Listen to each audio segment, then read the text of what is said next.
लेकिन ये भगवान राम के भक्त थे तो विष्णु के दूत गए, चित्रकूट में रहते थे। विष्णु के दूत गए और जब विष्णु के दूत ने कहा कि चलिए, तो बोले कहाँ चले? बोले उस लोक में आप लोग सुने होंगे कहा गया है कि अंत समय रघुपतिपुर जाई, प्रमाण है जहाँ जन्म हरि भक्त कहाई। प्रमाण है कि जो जिसकी पूजा करता है उसी के स्थान तक पहुंचता है। तो भगवान राम का उपासक कहाँ पहुंचेंगे? क्षीर सागर निवासी कहाँ के हैं? विष्णु लोक के हैं, है ना? आप लोग बोलते हैं ना विष्णु लोक में, क्षीर सागर में विष्णु बोलते हैं, तो वहां के रहने वाले हैं। तो क्षीर सागर निवासी के दूत जब विष्णु के दूत गए हमारे यहाँ चलिए, वहाँ क्या कहा जाता है कि अंत समय रघुपतिपुर जाई, जहाँ जन्म हरि भक्त कहाई। तो दिव्य आत्माएं थोड़ा विचार करेंगे, जो लोग ज्ञानी होंगे, पढ़े लिखे होंगे, वैसे तो इसको लाइव में 2.5 लाख लोग देखते हैं, इससे 2.5 लाख लोग देख रहे हैं। तो सभी तो एक तरह से नहीं है, यहाँ कुछ भी तरह के लोग हैं। आप बताइए हमें, विष्णु भगवान की आयु है कि नहीं? भैया ब्रह्मा की भी आयु है कि नहीं? शंभु की आयु है कि नहीं? तो फिर नरेश्वरानंद जी महाराज विचार किए कि जब स्वयं क्षीर सागर निवासी की आयु है, भगवान राम आए तो वो पूरी छोड़ कर गए और शेष सैया को भी छोड़ देंगे। इसका मतलब हो रहो निश्चित है कि मुक्ति नहीं है। तो सोचिए मुक्ति कैसे होगी? तो विष्णु के दूतों ने बताया कि सद्गुरु बिनु मुक्ति कोई नहीं पावे,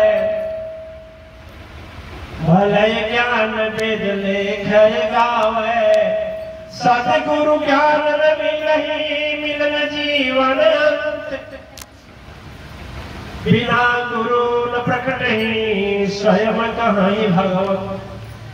दिव्यात्माएं इन्होंने विचार किया कि शरीर छोड़ेंगे, विष्णु लोग चले जाएंगे, तो फिर तो शरीर छूट जाएंगे, तो फिर तो हम आएंगे इसी धरती पर। तो जब सद्गुरु बताएंगे, इन्होंने विश्वास रखा कि ठीक है, इस श्वास को फिर हमारे शरीर में डाल दीजिए। तो दूतों ने कहा भैया ये मेरे बस की बात है। अरे बैंक से आरसी कट गई, बैंक से आरसी कट गई और बैंक आरसी जो कटी और अमीन आपसे पैसा लेने गया और उसको बोल दीजिए ये काम करो 10,000 ले लो, मेरा माफ कर दो, कर पाएगा? उसके बस का नहीं है। बहुत कहेगा तो कहेगा 10,000 दे दीजिए, हम चुप हो जाएंगे, लेकिन अवश्य ब्याज न बढ़े ये भी नहीं मैं कह सकता। यही कहेंगे कि गए तो मिले नहीं, बस मेरे अधिकार से बाहर नहीं। तो दूतों ने कहा नहीं ये तो हमारा काम नहीं है। तो बोले किसका? ये सद्गुरु। कहो जीवन में तो सद्गुरु बनाए और सद्गुरु नहीं तपस्या तो था, तपस्या था, और जिस तपस्या के परिणाम से हमारे सद्गुरु की कृपा जब वहां गई तो बोले ऐसे जगह जन्म लेंगे जहां 18 वर्ष की तपस्या हो और 18 वर्ष का से परिवार सद्गुरु होगा। यानी हमारे कहने का मतलब केवल मुक्ति के लिए इन्होंने सद्गुरु की प्राप्ति के लिए उतना बड़ा पद को ठोकर मार दिया। ठीक है, आज भी देखते हैं प्रणाम ऐसा करते हैं कि जैसा सष्टांग प्रणाम करते हैं बिना सिखाए। हालांकि हम कहीं कहीं समझाते हैं कि नीचे पत्थर हो सकता है, मिट्टी हो सकती है, लेकिन ऐसा प्रणाम करते हैं जैसे हम लोग अपने गुरु जी का करते हैं। ठीक है, कोई बताया तो ज्ञान कहाँ से आता है? पूर्वजन्म से। तो देखिए, तो कहे हैं गुरु के विषय में, तो गुरु के विषय में तो यही है कि बिन विश्वास न पावन प्राणी। भगवान के विषय में क्या हुआ? बोल रहे हैं नारद जी, नारद जी को सुने ही होंगे। नारद जी ने क्या किया? ब्रह्मपुत्र नारद थे, ब्रह्मपुत्र हैं। लेकिन एक बार बता दो कि ब्रह्मा जी को श्राप देते। आप लोग जानते हैं नारद जी को श्राप मिला है? नहीं, श्राप दे दिए। क्यों श्राप दिए? खूब गाय के काम करो, जाकर के सृष्टि चलाओ। सृष्टि चलाओ बोले नहीं चलाऊंगा, मैं सन्यास लगा। श्राप दे दे जाओ। और जब श्राप दे दिए तो सोचे हम क्या करें? श्राप था कि तुम एक जगह अधिक दिन नहीं रह सकते हो। जब उदास होकर जा रहे थे कि हम क्या करें, तो रास्ते में मिल गए कालकालेश्वर भगवान शंभु। कहीं उदास होता है क्या करें? अरे जल्दी सदगुरु खोजना, सदगुरु खोज। दुनिया का श्राप मिल जाता है, सदगुरु की कृपा बरस जाए तो बोले कहाँ खोजे? आदिशक्ति पुराण में मिलता है कि तेहि रूप तब तेहि समुझाए, प्रभु शंभु नित राह बताए, तब ही ध्यान की नाम मुनिवर कहाँ, आदिशक्ति माता रह जहाँ। और प्रश्न है आदिशक्ति माता कहाँ है? आप बताएंगे कहाँ है? बताएंगे कहाँ है? कहाँ है? वैश्वरानंद जी बताए थे। कहाँ गुरु जी कहाँ मिलेंगे और माता जी कहाँ मिलेंगे? माता गुरु जी मिलते हैं माँ के चरणों में। बताए हैं वैश्वरानंद किसी भजन में गाए हैं, याद नहीं, 2 साल पहले गाए थे। देखिए, अब हम आपसे ये कह रहे हैं कि जब सदगुरु माँ आदिशक्ति को बनाए थे, मिले थे, कहाँ मिलेंगे? जैसे एक आदमी हमसे पूछा बम्बई में जलाभिषेक के साथ, बम्बई में एक व्यक्ति पूछा कि गुरुजी अन्य मार्ग का था, ये समझ में नहीं आता है। सुनते हैं कि मातेश्वरी परिवार के आचार्य लोग जाते हैं और सदगुरु को जलाभिषेक करते हैं, भगवान शंकर को क्यों नहीं करते हैं? और उसके अलावा कुछ लोग कलकत्ता जाते हैं, हम समझते हैं कि वो भी देखता होगा इसे, सभी जानता है। तो क्या शंकर भगवान देवघर में है कि कलकत्ता में? सब वहां हमने कहा इसका उत्तर तुमको हम कल देंगे, आज क्यों नहीं मिलेगा, उसी तरह देंगे। तुमको उत्तर जानना होगा तो कल आना। तो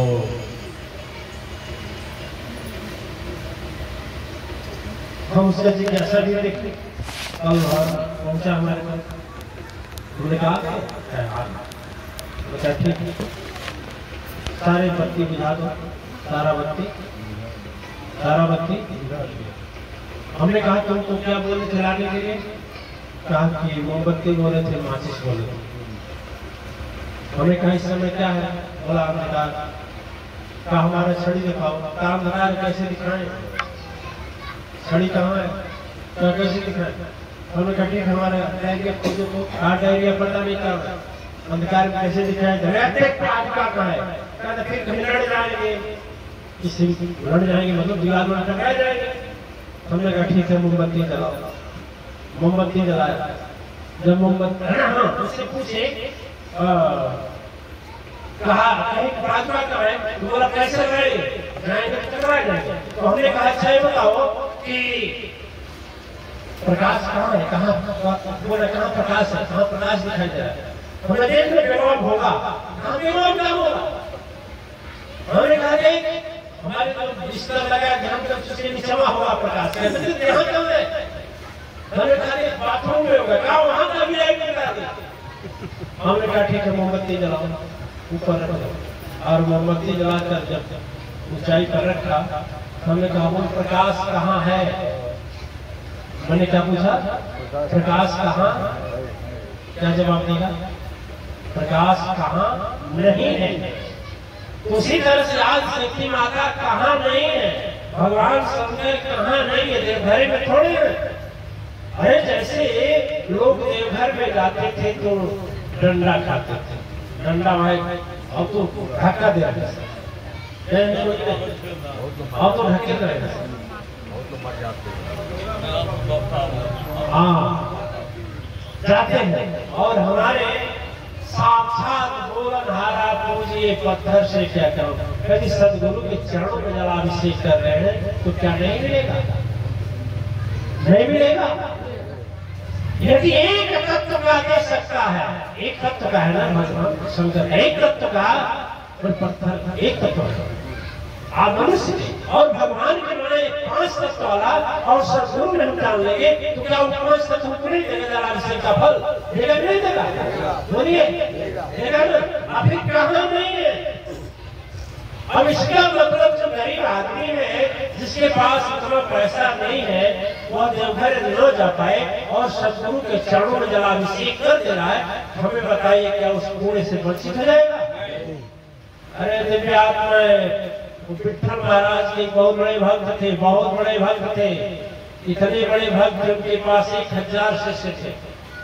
उनके मन में आया, कहाँ सोचिए महाराष्ट्र में पंढरपुर का, वहां से चल दिए कांवड़ लेकर के, इसी सावन में कांवड़ जानते हैं ना, कांवड़ लेकर चलिए, पैदल चले, आंखों बड़ा बड़ा खड़ा रखे दोनों आगे और पीछे, अब कमर में माघंबर पहने हुए चले जा रहे हैं।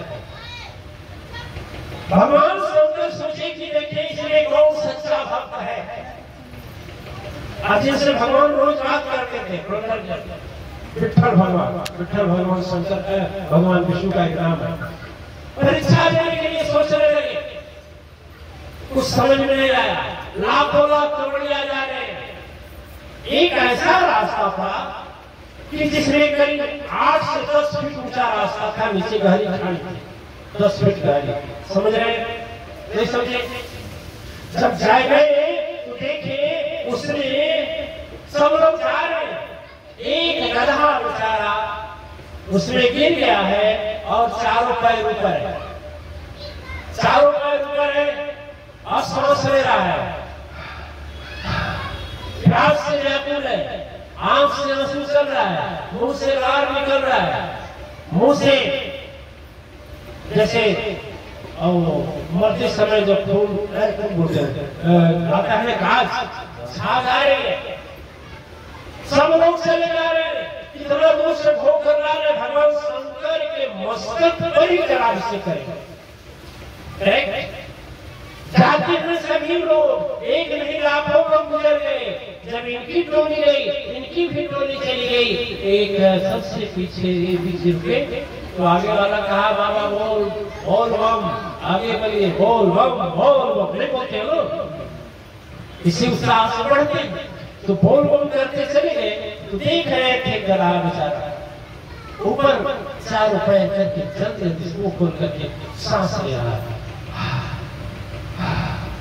ठीक, अब विठ्ठल महाराज वही वो जो है महात्मा जो ही रुके, और रुके, जब रुके रुकने के बाद में वह उनके साथ ने कहा यहाँ क्या कर रहे हैं, चलिए ना, कहे गिराओ जाएंगे।